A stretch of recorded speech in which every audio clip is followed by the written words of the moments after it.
Good morning. Good morning. Well, you look cold. Relatively speaking, yes, it's got warmer now, but it's not been that warm. No. It will be in an hour. It'll be nice, but Yeah. no, it's not. I don't wear summer clothes yet. Not. No, well, yes. Rain, cold. The heating came on this week. Oh yeah, I mean we've had it. So it's how it is. We're stuck with it for the moment. Well, Yep. forever probably. And so yeah, it's just like get used to it. And you have one really cold day, and then you have a really hot day, and then you have like a cold morning yesterday, and then a really hot afternoon. Yeah. And it just goes. It's menopausal for sure. In a sense, that's not a bad word, really. No. It's there's so many things wrong, starting with the melting ice, and the massive use of carbon fuels. Oh, we only have ourselves to blame, really, don't we? Oh yeah, completely. Yep. And go away. I don't want you. And I'm sorry, I just got a flash of something across the screen. And I do want all the rest of you. No, and I mean, the massive population growth that has happened in the past 60, 70 years. We're 3.5 to 4 times what we were in 1950. Well, I'm surprised the island hasn't sunk, to be honest. Well, it isn't just us, of course. It's the whole world, and everybody's using stuff and cutting down trees and all the rest of it. So, and the more we heat up with the fuels since the Industrial Revolution, the more ice we melt. Yeah, and ice totally changes the weather and the climate. And never mind about getting flooded. It's not about sea levels rising. It's about the whole weather system being screwed. Because I do live on a small island. I'm actually on an island within the British Isles, so yes, sea levels do concern me.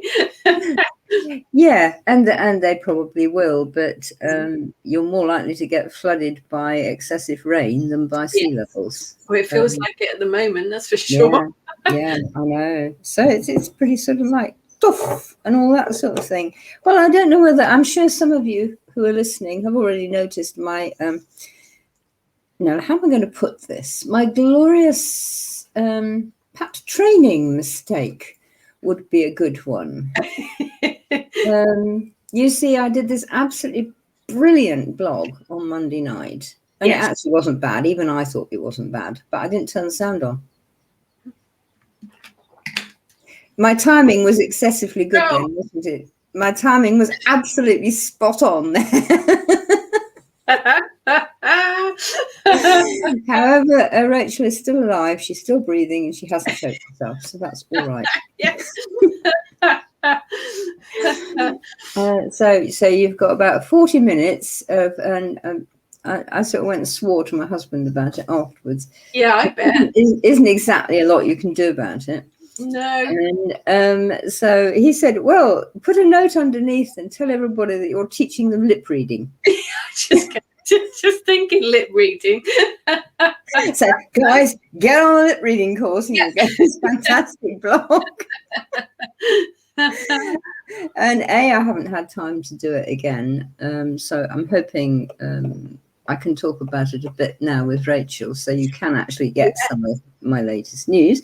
And also, if you try, you do something really well, and then you try and repeat it, and it's never the same, is it? No.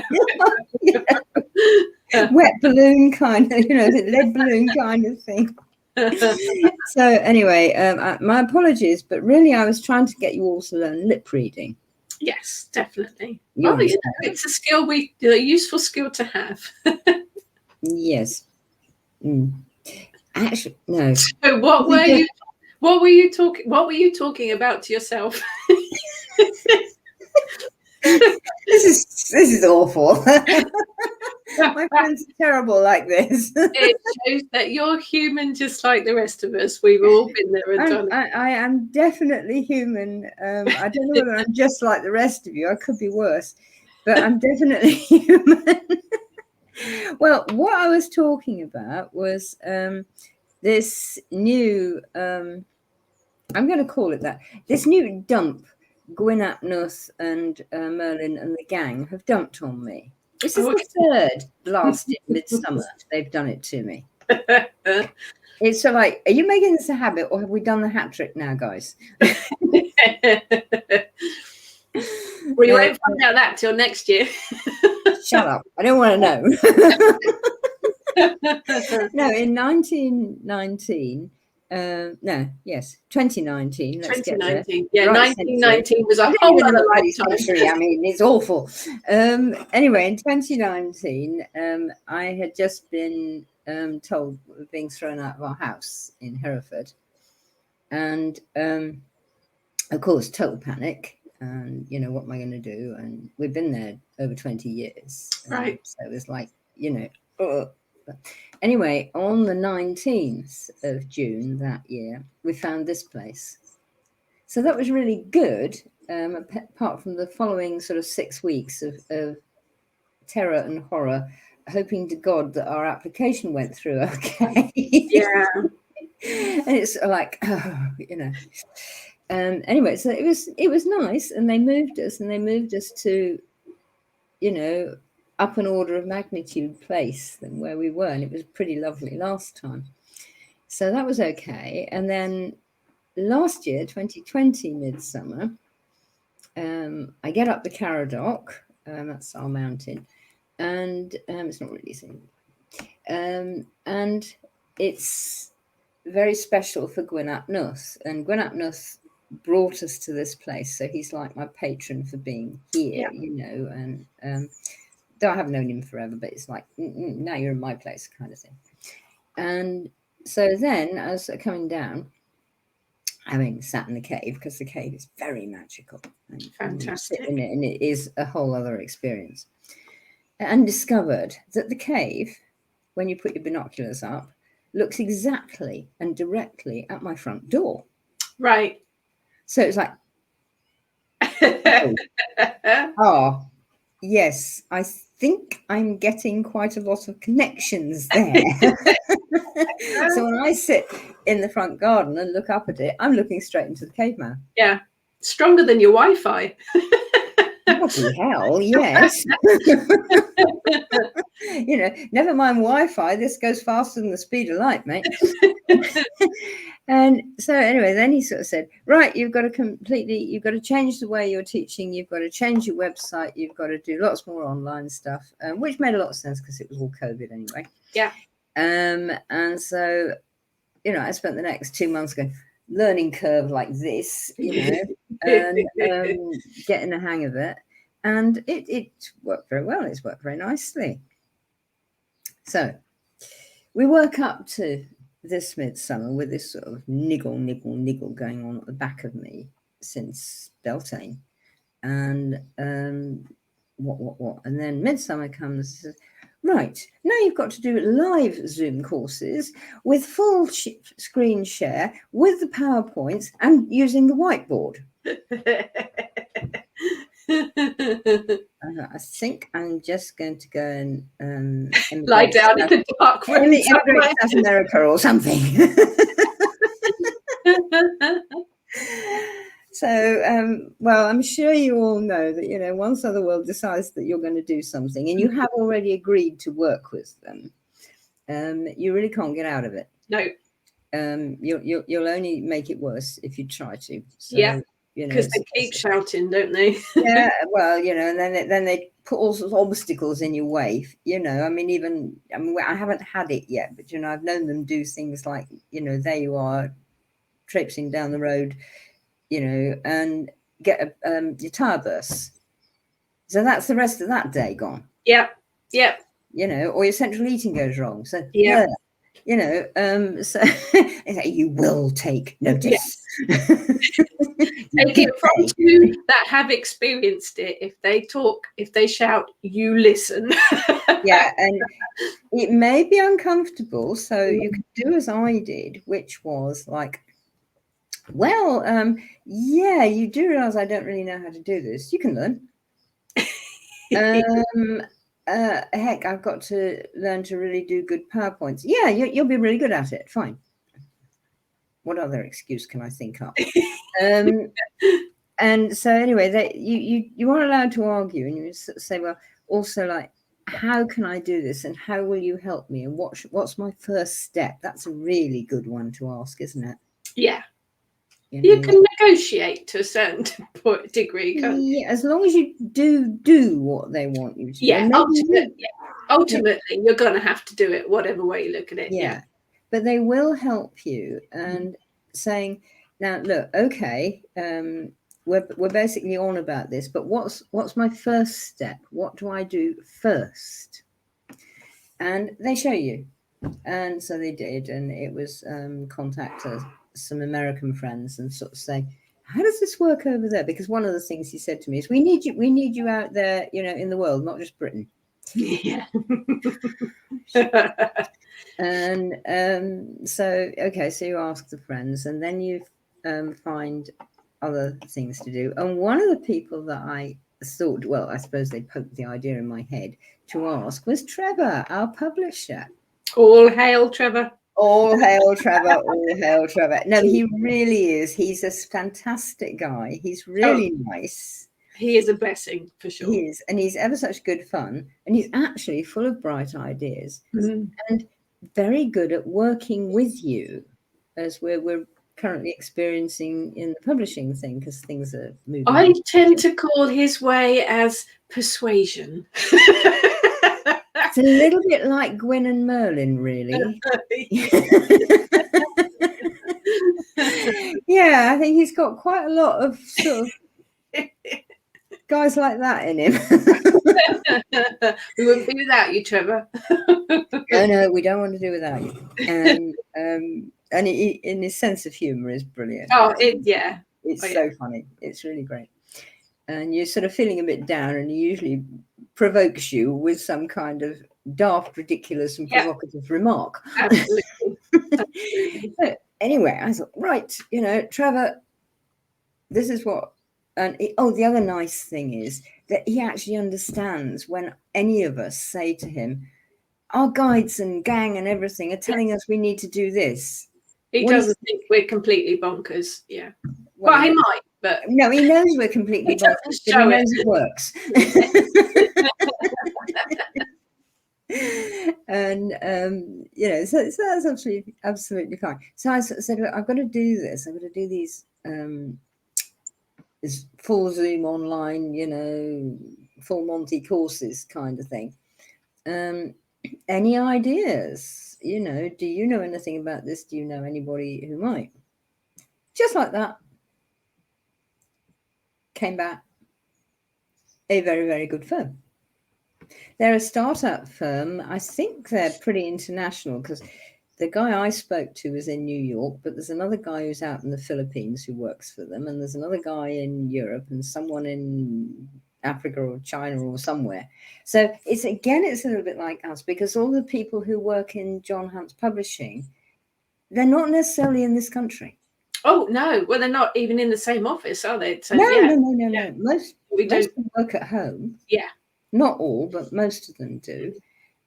So, you know, you've got your editor in North America, and your cover designer in France or Africa or somewhere.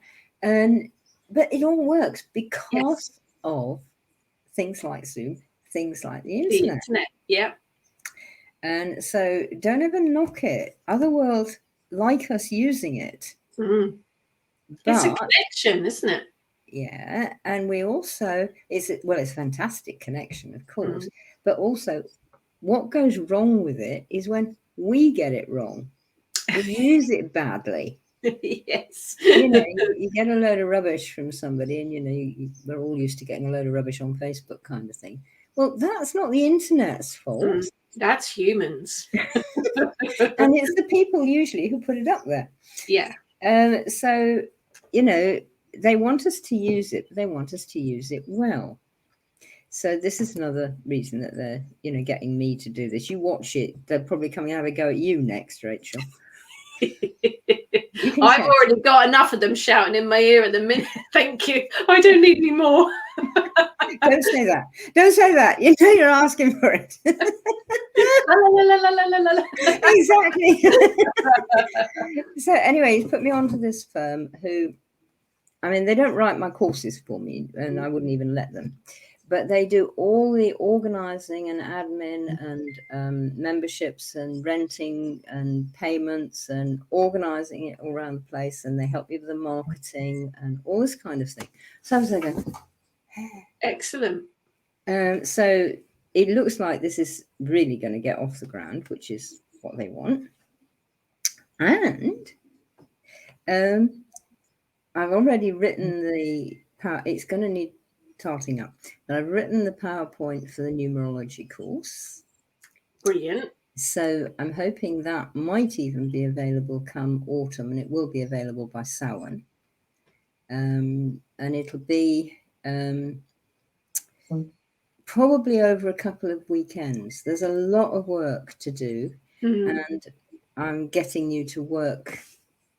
You know, you listen to me for 20 minutes and, you know, throw in a few questions, and then I break you up and you go into what they call breakout rooms, sort of 2 or 3 at a time, and, you know, sort this out. And then you'll go sort it out for 20 minutes, half an hour yourself, come back, throw it all into the group discussion again. This is where I've got to use this blasted whiteboard because I've got to make notes of everybody's things. You know, so we've got it all up there and everybody can read it. And, you know, then we go into the next bit. Oh, and there's little meditations going to be in there as well, so that you get used to bits and pieces of doing it. But you're actually doing some of it. You're not just listening. Right. That's better, isn't it? I think if you sit and listen for 2 hours, you're going to fall asleep, aren't you? Whatever the subject is. Yeah. You need to interact to I think you need to interact to make the information sink in better as well. Yeah. And you make it your own because you've gone and talked with somebody else about it. And so it actually like is there and you're really working on it. And I mentioned that they'd asked me to do the Journey of the White Stag, which is one that I got from home, and it's very, very like the 10 ox herding pictures that the Zen use, but a bit different. And so yeah, I'm doing that, and I've started writing that. So you know, those are coming along, and there's several other things they want me to do. But the other thing that's happening is the apprenticeship. Well, this year we've done a lot of Zoom work on the apprenticeship anyway, and it's really good. Yeah. And people are sharing, they share in a secret Facebook group. And so, you know, I'll give you some work to do. When you've done the first bit, you put your findings up on Facebook and everybody reads them and they really help everybody else. Yeah. So it's a little bit like the sort of breakout rooms in a sense, but not quite. But also, we come together about once a fortnight, and everybody talks. Well, you know, I was really having difficulty with this, and this actually was just like what was happening with my dog, and so that you know they learning to weave it all into real life. So it is all sharing, isn't it? Sharing for me is a huge part of the learning process. It is, and so we've really been able to do much more sharing. So the apprenticeship has sort of taken another level, bringing in much more Zoom, and they want me to do Zoom lessons with the apprentices too. So not only have I got to learn all this new shit on Zoom, I've got to rewrite. Well, I've got to rewrite in a different way. It won't change the content. Well, it won't change the subject matter, but how I help the students get that subject matter each lesson. And I think that's important, sorry. isn't it? Because if you're if you've written a course, if you've provided all the information, I think it is far more interesting and engaging and quite important actually for the student to know who's behind all of those words. Yeah.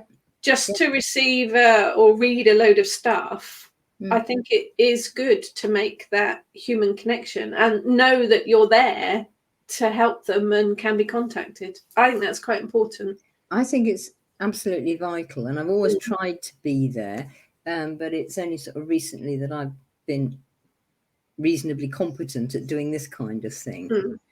And like most people, you know, you're presented with, I can't do that. no, I can't talk to a screen. And then you. But it is strange, isn't it? That the first time I did a video, a recording, I read from one of my books like this because I didn't want to do a whole, free thing. I just read. And it was so strange just talking to yourself. But that's experience comes with that.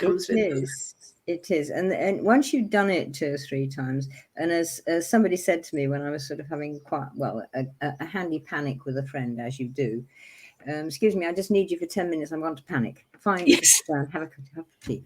And, it works. So what he said, just be yourself. Yeah. Oh, yeah. Yeah. And that is so, you can't be somebody else, not unless you're a properly trained actor and you've method acted yourself into your part. But I think that's important too, to be yourself. You don't want people to think you're some kind of untouchable that never does anything wrong, that is the all-powerful.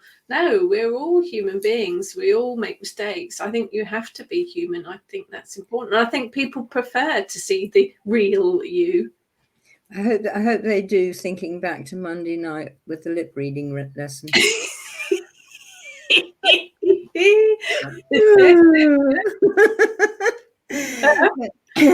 But yes, they do. The other thing I think about the Zooming and the interaction and that is when they ask questions, if they're getting an answer by email or they're reading it again out of the text, they wonder if that's all you know. Right. I mean, I know I would. Yeah. And I think most people do. So when they're actually asking you, and there you are, you've just been dumped with the question on the screen, and you've got to answer it. And then you do, which if you've got whatever it is you're teaching in your bones, you will. You can't help it. Yeah. Then they get much more confident about you, and they listen to you. And if you're able to bring in examples, when you, and one of the simple ones is, well, do we use spells? And I said, well, probably not how you I'm not sure how you spell that if you write it down. I use a spell checker all the time. But perhaps not as you may have read of it before, but, and then it's like, well, when you're driving into town, in your last sort of half mile, aren't you saying, give me a parking space, give me a parking space, give me a parking every time. I live in the city. And isn't that a spell? Isn't that a spell? Yeah. And everybody goes, oh, you mean it's as simple as that? And that, you must get that. Yeah. You mean it's as simple as that? Yeah. I also think in the written word, it's sometimes very easy to not understand the question because the way it's worded, not everybody will understand what you mean when you write something down. So if they're able to contact you or talk to you face to face, you can then expand on it, and that makes life so much easier. Yeah, and that is actually one of the things that Merlin and Gwyn have been saying to me. So when you give them the lesson, then you have a Zoom and you're going through it and say, now, do you get this bit? Do you see what I'm asking you there? Yeah. Do you see what I'm saying to do there? I mean, I have one, it was really simple. I used to use, we have a thing which I was brought up to call sit with. So you've got something, a problem, and you sit with it. Right. Several poor students thought they had to be sitting down to do it. Okay. And I thought, Bloody hell, yes. I totally get that. That's what it says. Yeah. Exactly. And Yeah. you're afraid to not do what teacher says Mhm. because you could get it wrong. So Yeah. now I've called it being with. And that seems at the moment to be working, because you can be with it in the car, you can be with it in the bath, you can be with it on a walk, you can be with it when you're dozing on the sofa, kind of thing. And that's just a swap of one word. Yeah. Yeah. And it's this words that, do you understand the words, or have you confused with your words? Yeah. And it's easily done we know how many times on social media where someone types something and the tone doesn't come across, or the sense of humor doesn't come across. Yeah. It's easily done. Yeah. And it's something that needs to be done. So, they're sort of saying to me, like, we change the apprenticeship. So you give the lesson, but, the next day or 2 days later, you all have a Zoom. Now, does everybody know what they're doing? Do you want to explain to everyone this apprenticeship, what it's for? What the course what it's for? Becoming you is what it's for. Seriously, on a non-daft level, it is about becoming you. But then all magic training is, isn't it? Absolutely. You can't do magic if you're not you. No. And most of us are horribly trained not to be us. Yeah, very much conditioned. To be something completely different. And one of the worst things we're taught is that, and it comes over in little tiny things, like many kids have an invisible friend. And parents call it an invisible friend. The kids probably don't. No. But the parents do. Well, no, because the kids can see it, can't they? So and it's then, not invisible. Yeah. But then they get to going to school, and the kids at school, the teachers and their parents say, "Oh, you're too old to have an invisible friend anymore. You must give it up." And they're saying, you've got to give up the whole of the fair folk. You've got to give up the whole of the other world. Yeah, we lose that. We lose that innocence, don't we? We lose that belief in what's there. Yeah. Because we're conditioned to question it, or even just to ignore it because it's not real. Yeah. And somebody's sort of being rather daft, and people say, "Oh, he's off with the fairies." And so off with the fairies is unreal, is bad. It shows you're ignorant. It shows you're daft. It shows you're mental. Yeah, it's not given as a compliment, is it? I mean, it is in the apprenticeship with us, yes. Right, we're all going to have a little journey. We're all going off with the fairies. And I rehabilitate them. So people do see things. Any ordinary person who's saying, "Give me a parking space, give me a parking space," has a deep inner belief that there is something there to ask. Yeah, oh, yes. Yes, otherwise, who are you talking to? So you're making it okay. And you make it okay by giving them lots of experience. It is structured. The apprenticeship is quite structured. So you learn about the worlds, and you learn about how they reflect inside yourself and how they're together. And you learn about asking much more deeply than I do on the Dear Trolls course, and about listening, and that you can actually ask your computer when it goes wrong. Say, "Well, what do you need then?" I mean, that's usually the tone of voice that comes out with me, because I'm usually frustrated. It's not usually a soft, polite voice, is it? Very rarely, not with things like that. Or you get out there and the car won't start. Well, what's the matter? But they are. I spoke about this recently. They are, although they are machines, cars, computers, whatever, they are all powered by electricity, and electricity is energy. And what do we work with as magical practitioners? Energy. Just because it's electrical energy doesn't make it any different as far as I'm concerned. No, it doesn't. And if you actually get in with some proper good physics people, they will say, and they've said to me, and this is in the nuclear fusion place at Cullen, what you're saying is like what we're saying. Oh yeah, as far as I'm concerned, science and magic go hand in hand. Yeah. Yeah. And they do. I mean, you won't get it from physicists who aren't confident in themselves. But when they're up at that kind of level where they're experimenting, where they have to make their own stuff, because you can't go to B&Q and get a new one. You can't go down the road and get a new tokamak. You have to build this sodding thing yourself. So they're intensely practical people, but they're also quite well aware that we know about yay much about the universe. Oh, yeah. And I mean, the whole thing with dark energy is that. So the apprenticeship is saying you learn to ask everything, but then asking's not enough at all, because you've got to learn to listen. And you've got to learn to listen without interpreting what you hear, without letting your brain go, oh, that means so-and-so.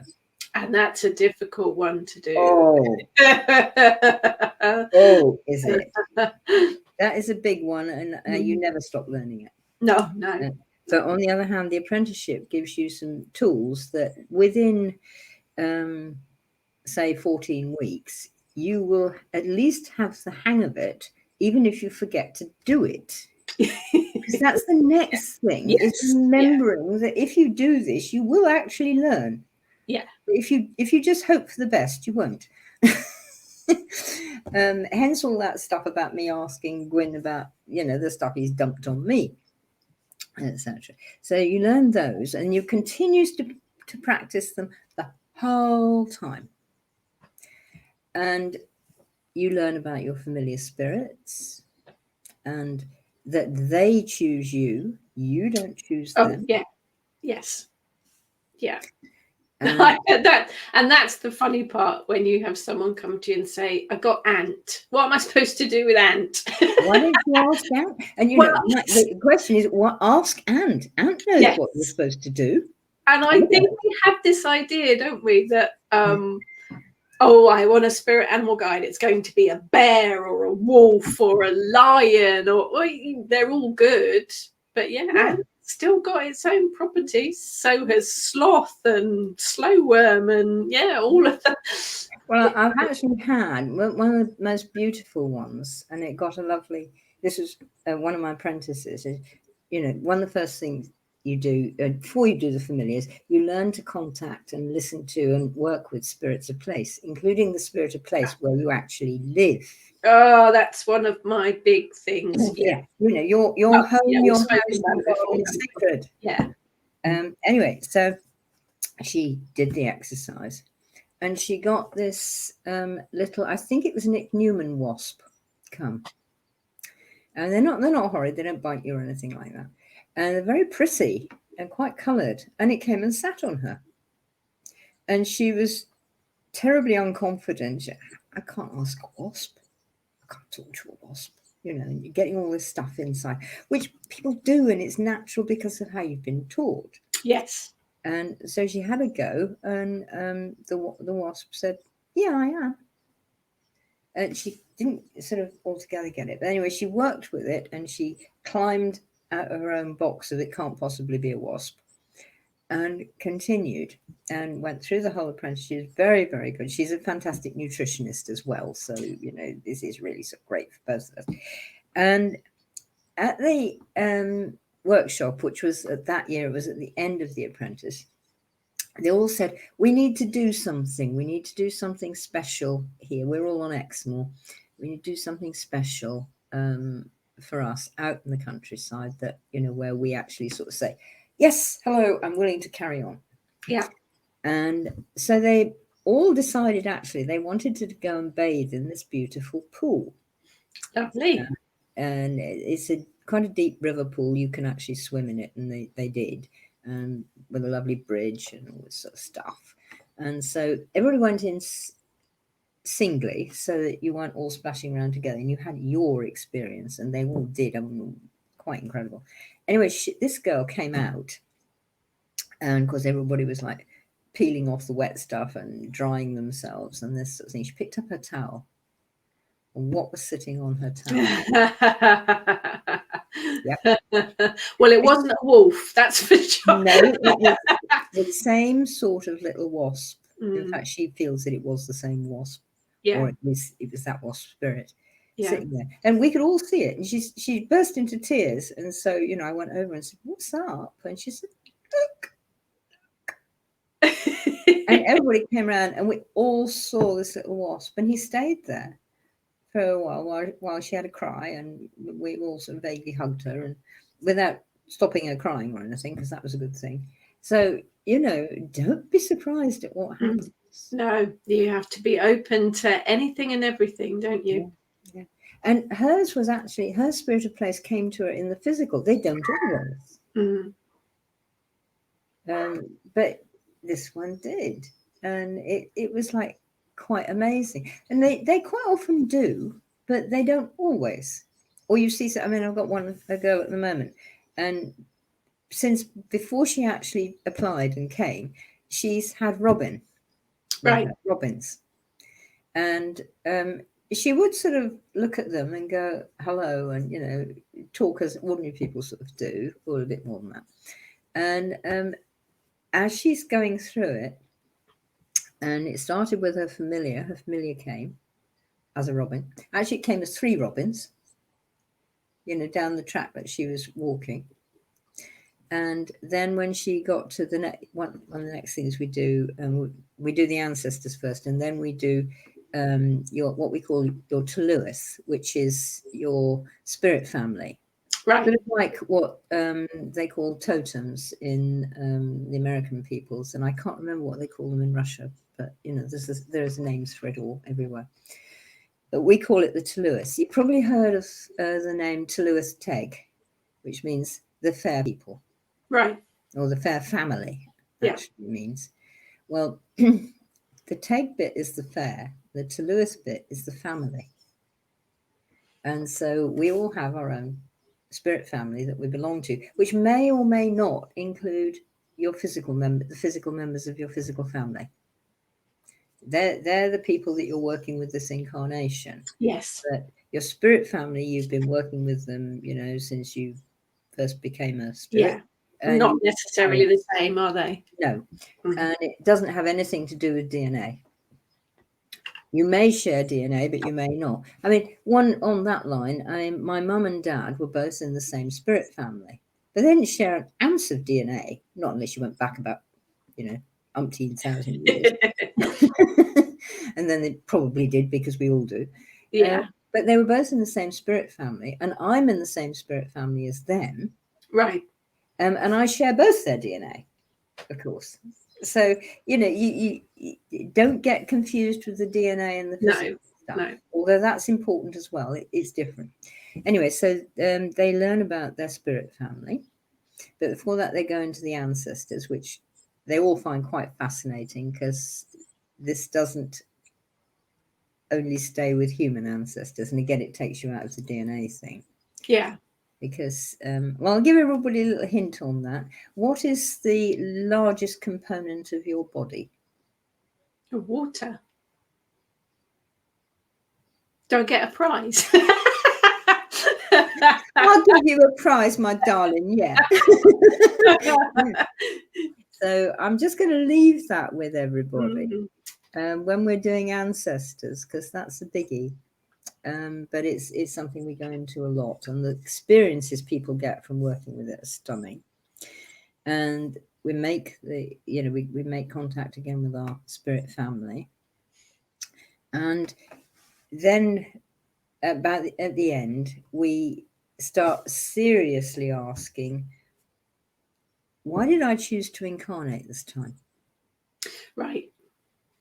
And you don't get a full answer, but you will start to find ways of what you're really here for. It isn't just to have, 2.4 kids, a car, and a husband.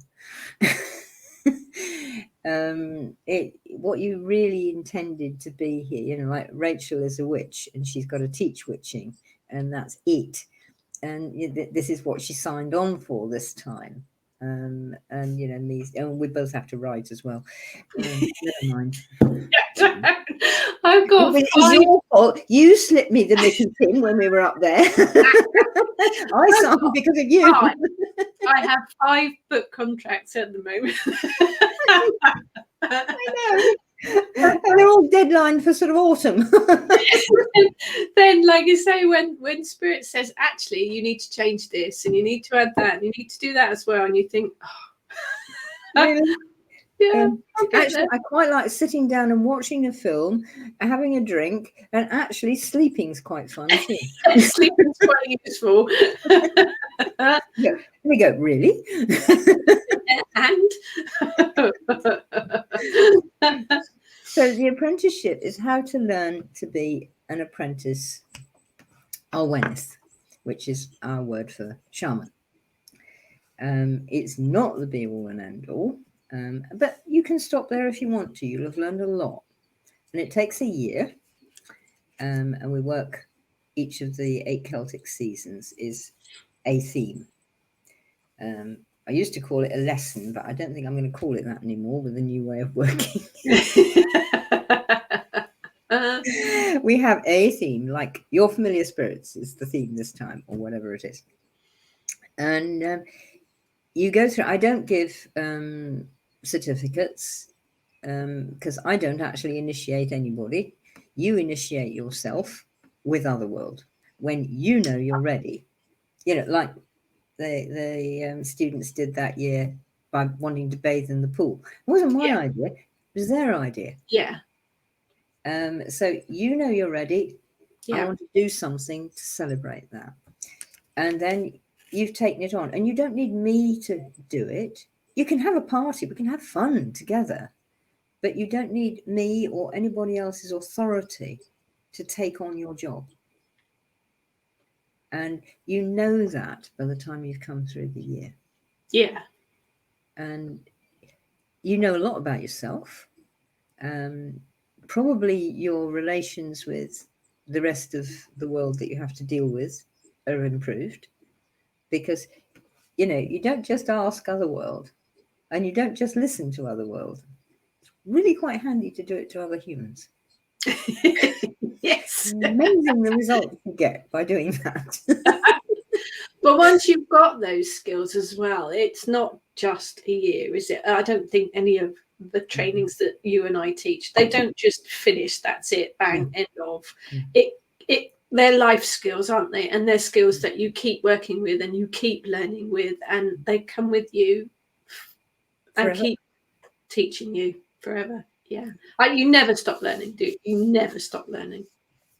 And the other thing, you asked what the apprenticeship is for, and we'll get there. It's about service. And it's about learning how you can be useful. And the first place to think of being useful to, and most people can handle it, is being useful to Mother Earth. Oh, yeah. And Mother Earth likes lots and lots of things. And she's not necessarily that keen on drumming and chanting and sprinkling rose petals and bottles of mead. These are great fun, and I do them, and I'm sure you do them. Yeah. And I love it, and it's marvelous. But don't you think we do those things more for us? Yes. Rather than Mother Earth. Yeah. Yes. You do that because you feel connected. And feeling connected means you can then be more useful. Yeah. But I mean, one of the ways we serve is to write our books, and in such a way that people actually like reading them and buy them. And so they get out there and more people get perhaps a spark to find their own place. Oh, yeah. I think probably like me, if you've reached one person, then that's worth it. That's I mean, obviously, we want to reach more than one person, but that makes it worthwhile. Yeah, and by the end of the apprenticeship, you will know much better what you're about and what this service that you can give for Mother Earth is. And it comes in all shapes and sizes. I mean, I've had poets and policemen and scientists. I've even had a stockbroker. You just would not think, but he's actually found ways, and what he's learned on the apprenticeship has opened up his whole idea of working with people with their money. Right. And it's like, I mean, I was pretty sort of like, oh my God, when I get the application kind of thing. And otherwise, they'll read the bloody thing, get on it. And they do. And, he obviously sounded really nice and good. And met and chat sort of thing, as I usually do, on Zoom, of course. And it's worked. And I would never have said, I would be teaching a stockbroker. Mm-hmm. I mean, I'm practically a bloody communist, so that's what I think of stockbrokers. So it's sort of like, what? But that was a lesson for me, of course. It's like, get out of your box. Yeah. Don't write off a stockbroker just because he's a stockbroker. Yeah, well, we all have preconceived ideas that are embedded, don't we? Yeah. Prejudices and things, We all do it. I hate millionaires too, but there you go. Told you. I daren't go to America because I'd end up in Guantanamo Bay. I know it. Pretty safe with me. There's no danger of me ever being one of those. So it's about you learning about yourself, and it's about you learning to be useful to Mother Earth. And what comes for you at the end of that is indescribable joy. I mean, you get this with your students as well. The joy you get from helping Mother Earth is just like, whoa. Yeah. I always say any of these things, witchcraft or shamanism or any of it, that they're all spiritual journeys, but they are journeys of self-discovery. If you do it properly, they will change your life. They do. Yeah. And that's the other thing, of course, and it happens, and I've watched this now for 30 odd years, maybe longer, because I've been teaching that long. As soon as the person sends the application form to me, their life begins to change. Even if they decide they don't want to do it. And I've heard from people like sort of 5 years down the line, applying to you really changed my life, and I have got somewhere with it. Thank you. Right. Just making that decision to do something, whatever it might be. Absolutely. Yeah. If you stay with it and you go through the apprenticeship, then lots and lots of things do happen to you. You do change, and anything can change. Your job, where you live, everything can change. Sometimes that takes a lot of confidence, particularly if it's your job. Yeah. But students who've sort of like gone with it, and I'm there to help again, they said, God, I wouldn't have believed this could happen when they're in their new place. And they're so much happier. Yeah. And they've got more time, and they're more able to do the service work that they want to do, that they're signed on for. That is perhaps the basis of making that first step, isn't it? To actually signing up is the want or the need to make a change. Yeah. In whatever way, small, large, whatever. It is that decision that's based on wanting to make change. Yeah. And that you will allow it. That's the other thing. You need to allow it. Because it's really, you can't change if you won't allow yourself to change. You've also got to put the work in too, haven't you? I've had students, like I'm sure you have, that want to just whiz through it all and get the certificate, title, whatever at the end of it, without actually wanting to stop and smell the roses along the way, or even put the work in. You sort of think, you haven't really done that properly, have you? You've done that just so quickly so that you can get through it.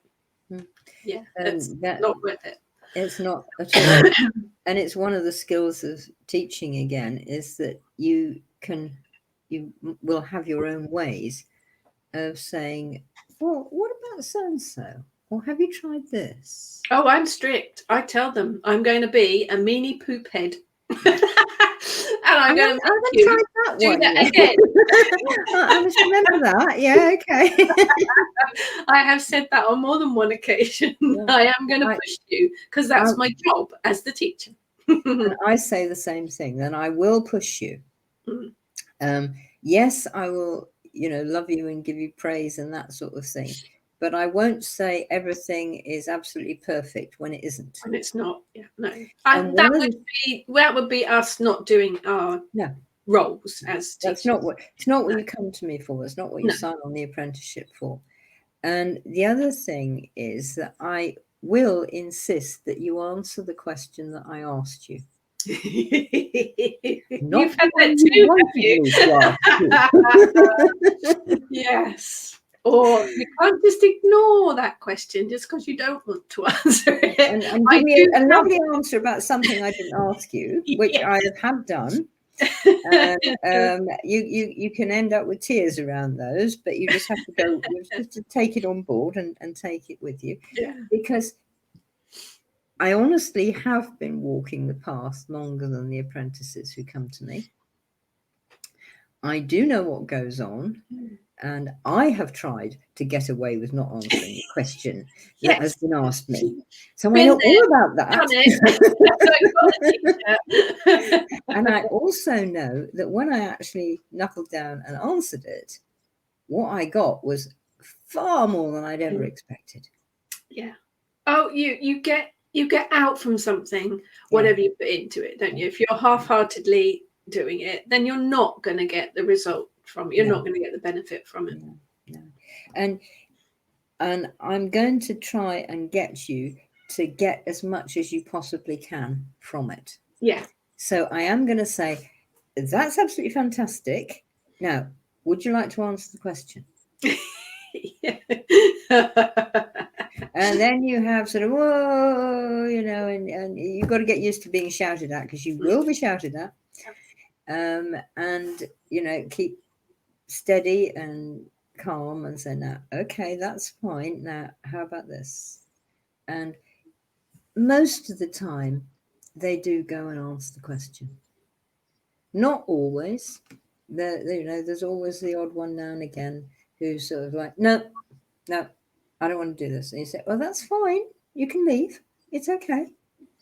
But, I'm not rewriting the course in a way that you want me to, so that you can get a gold star and be head girl or something.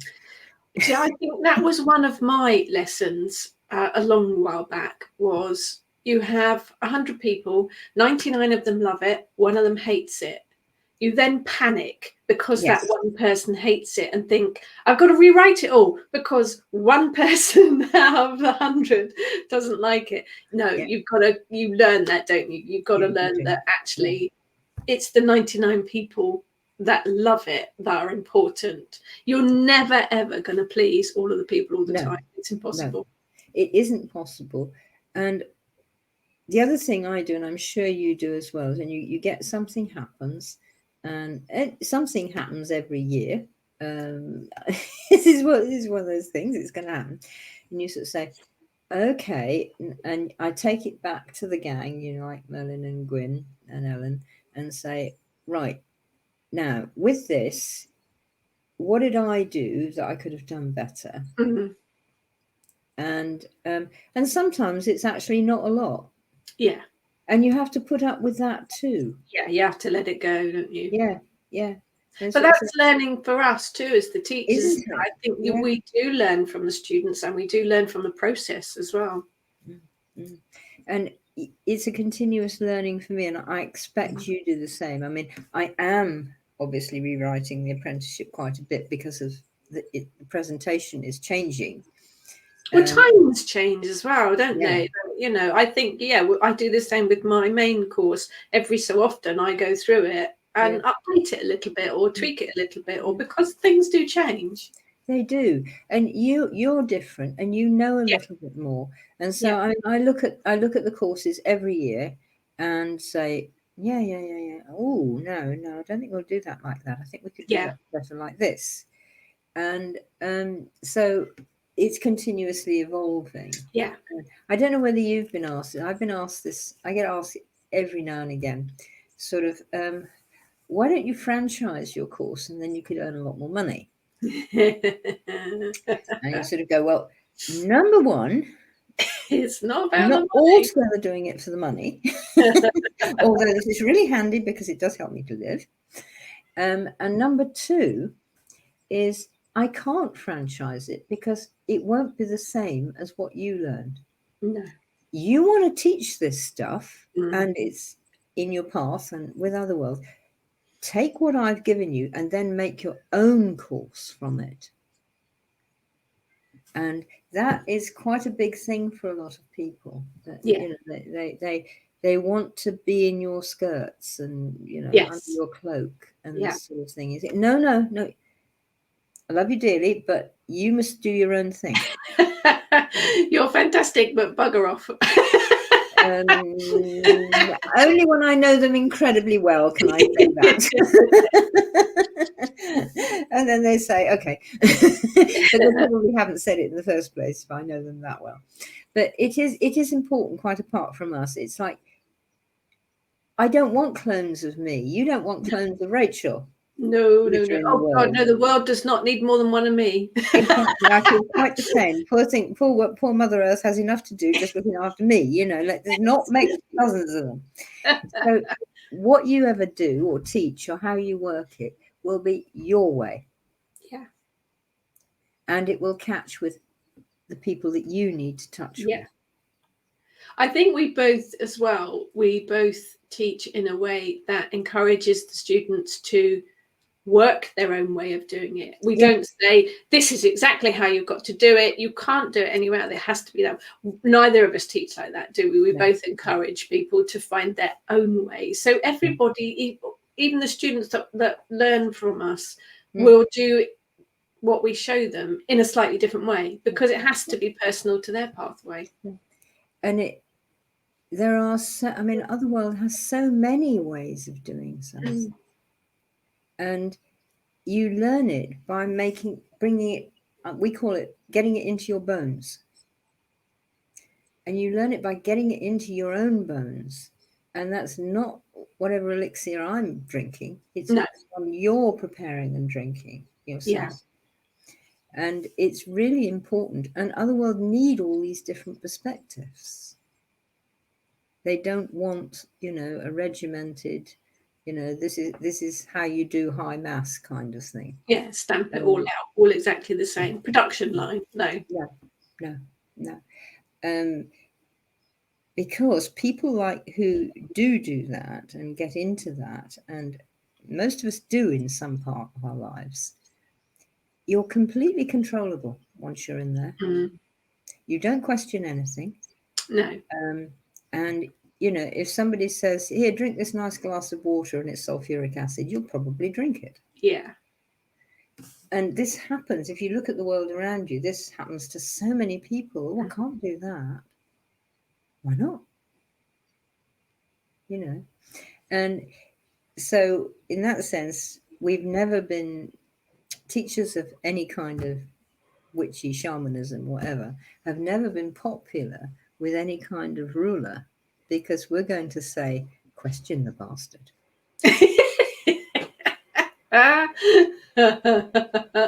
No, we don't agree with that rule. We're not doing it. And so this is one of the reasons why we have never been popular, since we've had a hierarchical system. But on the other hand, it's such fun.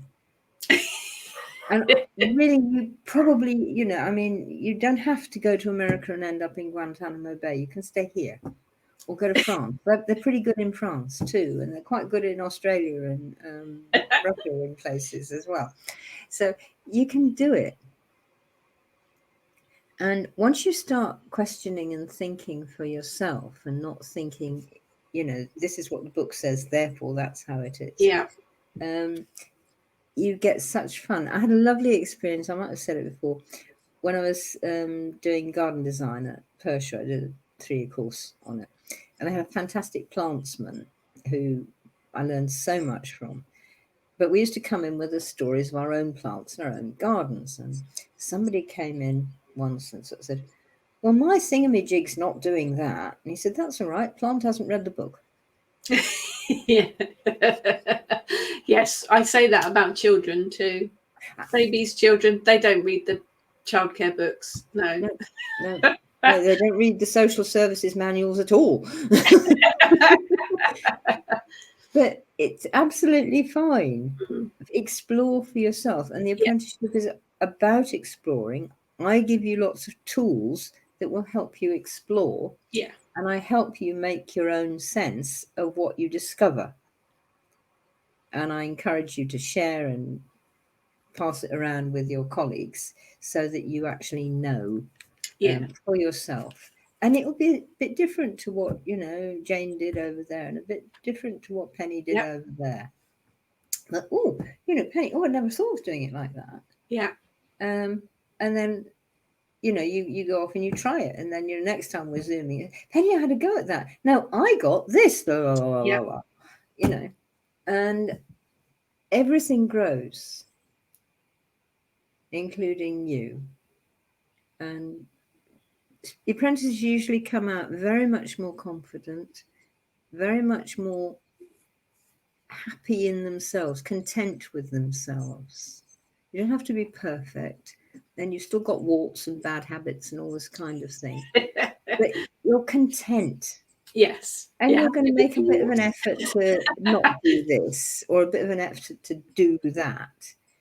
But you're not fretting and sweating and stressing about it. You're just saying, right. And you get perspective so you can do things and all of this kind of thing. And most of all, the experiences you get with Otherworld are just yeah. And you really meet them. You're not just hugging a tree. This tree comes to you and talks to you, not perhaps physically, because they're not usually triffids. But the tree spirit, and you'll be sitting up in bed just thinking, suddenly, this oak tree that you were talking to last week, is the spirit of the oak tree is there going, what about this? And it's just like, it really is. Yeah, so opening yourself up to that is just, once you've done it, it's amazing, isn't it? It's and for both of us, the apprenticeship is a place where it's safe to open up. Yes, yeah.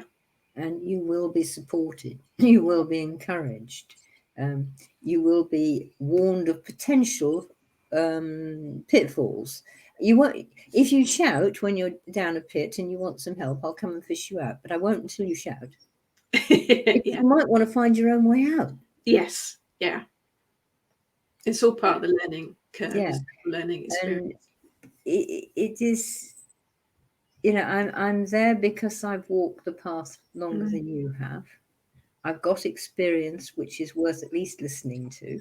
Oh, there's no shortcut to it. No shortcut to experience at all, in my humble opinion. And I'm reasonably daft. I have a good sense of humour. And I blow my top occasionally. That just makes you human. I do come back to earth fairly quickly. I'm reasonably safe. So to finish up, where can people find your courses? www.deartrods.com and look under apprenticeship for the apprenticeship, and the rest of them you'll find in the members page. But I am looking for apprentices. It's apprentice time. It's apprentice season. So there is space if you want to come. And it's now is the season to do it. So go for it. So get on in there, people. And again, what are you waiting for? And I'm terribly sorry about the lip reading lesson. Yes, I think we'll do it again on it's part of the apprenticeship to learn to lip. No. Not necessary. Not necessary. You just type in the comments. You've left the sound off, you silly cow. I'll turn it off. Excellent. So deartrods.com, yes? Yes, deartrods.com, reasonably easily, and apprenticeship. Excellent. Okay, my dear. So yes, on that note, in a couple of weeks. Yes, I'll see you in a couple of weeks. At least I think I will. Hang on. Yes, I will. It's okay. Yeah, I will. I've got the apprentices on workshop from tomorrow, right? And so, I serve this house full of people, and so it's like, when are they going? What have I got? Am I doing that then? Can I get to Rachel? No, yes. You know. We'll sort that out. We'll sort that. It's fine. So see you in a couple of weeks, girl. Yes, and we'll see you all soon. Take care. Take care. Bye.